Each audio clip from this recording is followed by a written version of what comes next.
जय जगन्नाथ।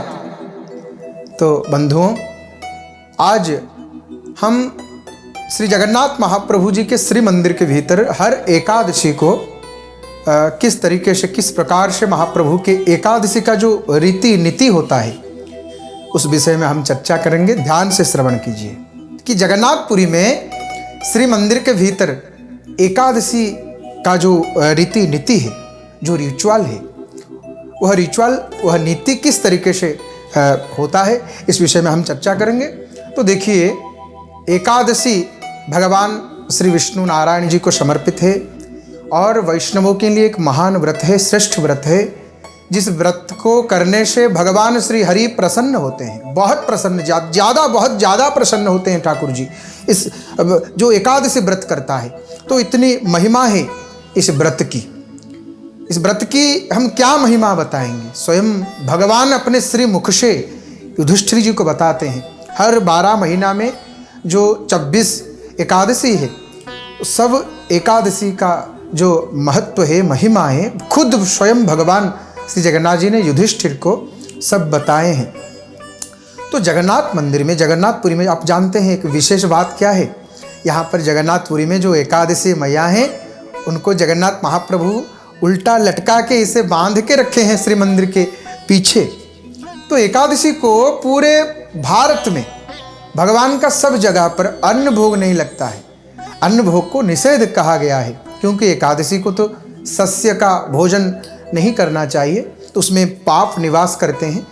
लेकिन जगन्नाथपुरी में अलग ही है, स्वतंत्र है, विचित्र है हमारे जगन्नाथ जी। जगन्नाथ जी बोलते हैं, यहाँ पर मैं अन्न भोजन करने के लिए बैठा हूँ और तुम एकादशी मुझे मना करने के लिए कौन हो। तो भगवान ने क्या किए हैं, यहाँ पर एकादशी को बांध के इसे उल्टा लटका के रखे हैं। एकादशी को महाप्रसाद पाने से एकादशी व्रत खंडित नहीं होता है। इतनी महिमा है महाप्रभु जगन्नाथ और उनके महाप्रसाद का और इस पवित्र दिव्य पावन धाम का। तो चलिए हम जानते हैं जगन्नाथ मंदिर में हर एकादशी को किस तरीके से महाप्रभु जी के पास जो पूजा किया जाता है, एकादशी को विशेष क्या है। तो ठाकुर जी के एकादशी को यहाँ पर कुछ विशेष रूप से पूजा नीति किया जाता है। ठाकुर जी के सन्निधि में क्या होता है, तो एकादशी का नीति के बारे में हम चर्चा करेंगे। ठाकुर जी के एकादशी के दिन, हर एकादशी के दिन जब दोपहर का भोग, जिसको मध्याह्न धूप कहा जाता है श्री मंदिर के भाषा में, जब संपन्न होता है, तब जाकर के और भी 2 अतिरिक्त भोग है ठाकुर जी का, जिसको भंड भोग कहा जाता है। 2 भंड भोग है, एक को आगो भंड बोला जाता है, दूसरा को पच्छ भंड बोला जाता है। मतलब भंड का मतलब क्या होता है, जगन्नाथ महाप्रभु के जो श्री मंदिर है और एक स्वतंत्र भोग के लिए एक गृह, एक मंडप बनाया गया है कि इतने सारे भक्त आएंगे, भक्तों के लिए वह प्रसाद, भक्तों के उद्देश्य से, वितरण के उद्देश्य से जो प्रसाद बनाया जाता है, वह प्रसाद उस घर में, उस मंडप में ठाकुर जी को निवेदित किया जाता है। तो जो भोग है, अतिरिक्त भोग संपन्न होने के बाद ठाकुर जी का एकादशी का जो नीति है वह शुरू होता है। वो एकादशी को क्या होता है, देखिए, हर दिन ठाकुर जी का संध्या धूप, सायंकालीन पूजा में जो श्रृंगार ठाकुर जी का किया जाता है, उस वेश में, उस श्रृंगार में संध्या आरती होता है हर रोज, ध्यान रखिए। लेकिन एकादशी के दिन संध्या आरती उसी वेश में, श्रृंगार में नहीं होता है।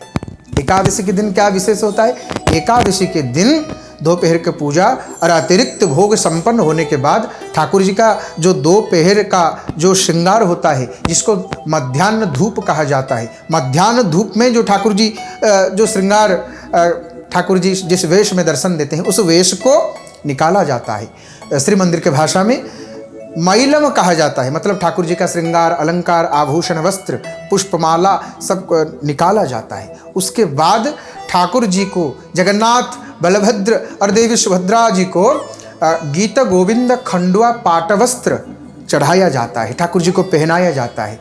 तत्पश्चात ठाकुर जी का एक आरती होता है, जिसको झड़ा आरती कहा जाता है।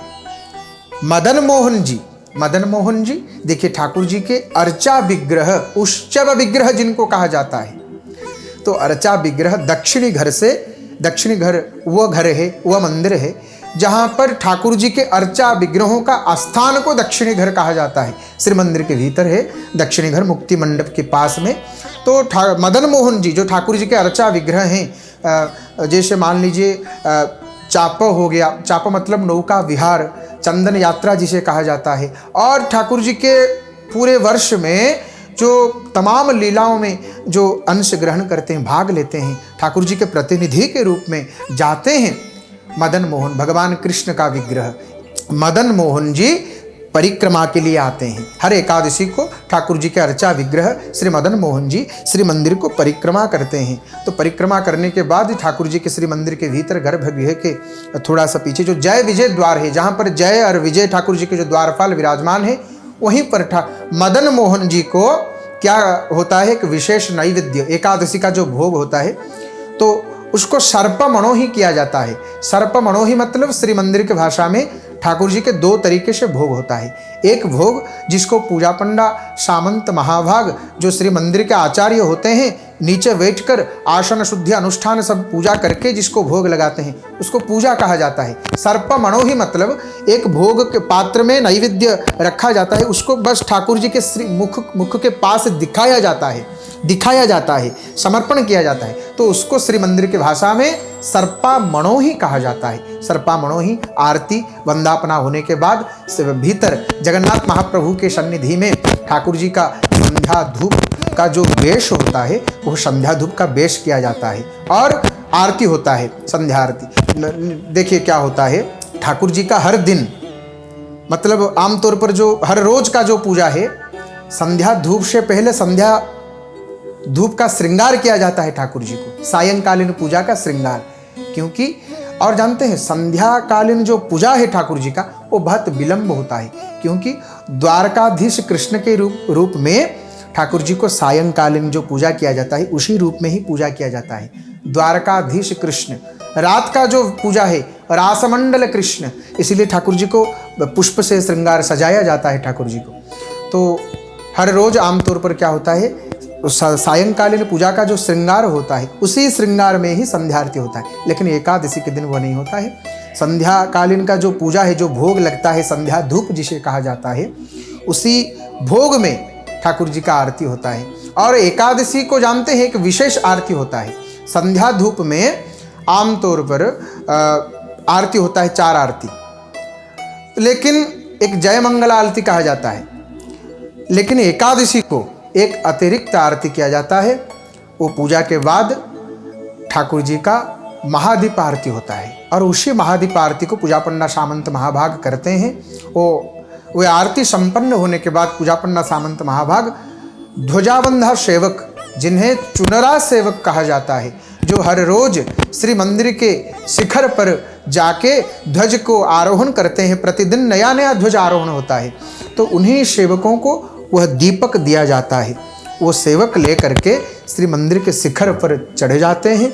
ऊपर जाने के बाद वह महादीप जगत कल्याण के उद्देश्य से ध्वजाबंधा सेवक, चुनरा सेवक, वो श्री मंदिर के ऊपर जाकर के उस महादीपक को श्री मंदिर के शिखर पर रख देते हैं, प्रणाम करते हैं। और पुरी के जो महाराज जी हैं, गजपति महाराज जी के नाम से कुछ उड़िया में कुछ हमारा वाक्य है, ऐसे संबोधन करके कि हे महाप्रभु, हमारे राजा को आप अपना शंख चक्र को ढक के रखिए, शंख चक्र में ढांक के रखिए महाप्रभु, सुरक्षित रखिए। महाराज जी का कल्याण हो, महाराज जी के ऊपर सदा सर्वदा कृपा बनाए रखे, सभी भक्तों के ऊपर कृपा बनाए रखे। इसे भावना करके, इसे पवित्र मन से ठाकुर जी को चिंतन करते हैं, प्रार्थना करते हैं ध्वजाबंधा सेवक। तत्पश्चात वह नीचे आते हैं। इस तरीके से एकादशी में श्री मंदिर के भीतर हर एकादशी को इसी विधि से ठाकुर जी के, जगन्नाथ महाप्रभु के रीति नीति किया जाता है। जय जगन्नाथ।